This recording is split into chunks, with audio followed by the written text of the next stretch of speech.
नमस्कार मंडळी, साई प्रभा या चॅनलमध्ये आपलं स्वागत आहे। मंडळी, आपला तणाव दूर करण्यासाठी, आपल्याला तणाव मुक्त करण्यासाठी भगवान श्रीकृष्णांनी गीतेत कोणते उपदेश सांगितलेले आहेत ते आपण या व्हिडिओमध्ये पाहणार आहोत। म्हणून हा व्हिडिओ संपूर्ण जरूर पहा। व्हिडिओ छोटा आहे पण खूप गुणकारी आहे, म्हणून हा व्हिडिओ संपूर्ण जरूर पहा।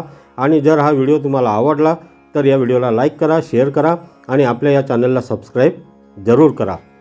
तर मंडळी, श्री भगवद्गीतेतील काही उपदेश तुम्हाला जीवनातील सर्वात कठीण परिस्थितीतून बाहेर पडण्यास मदत करतात। चिंतामुक्त राहण्यासाठी भगवान श्रीकृष्णांनी दिलेले गीतेतील हे उपदेश आपण जरूर लक्षात ठेवावेत। श्रीमद भगवद्गीतेमध्ये श्रीकृष्णांनी सांगितलेल्या मौल्यवान उपदेशाचा संग्रह आहे। भारतीय परंपरेत गीतेला उपनिषद आणि धर्मसूत्रांचे स्थान आहे। आज ते केवळ भारतापुरते मर्यादित राहिलेले नाही, तर देश विदेशातही गीता पाठ करणाऱ्यांची संख्या वाढली आहे। जेव्हा महाभारताचे विनाशकारी युद्ध होणार होते आणि अर्जुन लढण्यास नकार देत होता, तेव्हा भगवान श्रीकृष्णांनी गीता श्लोकाद्वारे अर्जुनाला समजावून सांगितले।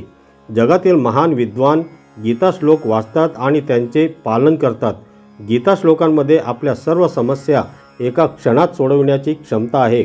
अशा परिस्थितीत श्रीमद भागवत गीतेतील काही श्लोक तुम्हाला जीवनातील सर्वात कठीण परिस्थितीतून बाहेर पडण्यास मदत करतात। आयुष्यात चढ उतार येत असतातच।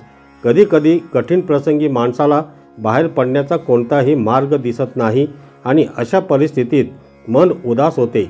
अशा परिस्थितीत लोकांचे मन अशांत होते आणि काही वेळा तणाव किंवा नैराश्य यासारख्या समस्याही उद्भवू लागतात।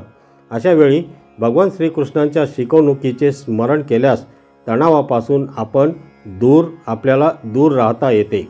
जीवनात तणावमुक्त राहण्यासाठी सर्वप्रथम तुम्ही श्रीकृष्णांचे शब्द समजून घेतले पाहिजेत की भविष्याची चिंता करणे व्यर्थ आहे आणि वर्तमानात जगणे सर्वोत्तम आहे। भगवान श्रीकृष्णांनी गीतेत म्हटले आहे की गेलेल्या काल आणि उद्याचा विचार करून काहीही साध्य होत नाही।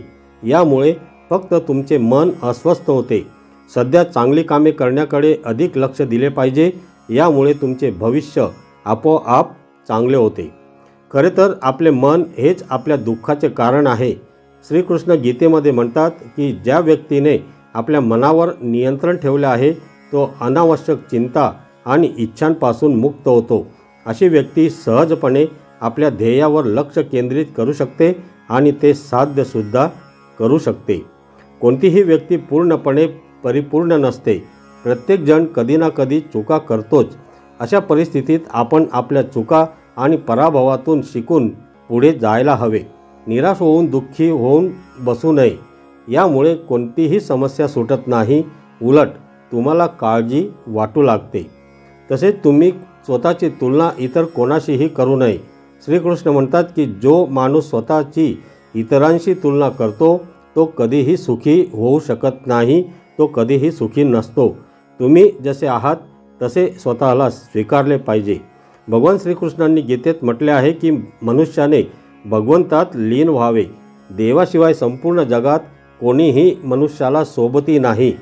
मनुष्याने नेहमी आपले काम हे गृहीत धरून केले पाहिजे की आपण जे काही काम करतो ते परमेश्वराचे काम आहे आणि आपण ते परमेश्वराला अर्पण केले पाहिजे। तर मंडळी, तुम्हाला ही माहिती कशी वाटली कमेंट करून नक्की सांगा। आणि हा व्हिडिओ जर तुम्हाला आवडला असेल तर या व्हिडिओला लाईक करा, शेअर करा आणि आपल्या या चॅनलला सबस्क्राईब जरूर करा। धन्यवाद।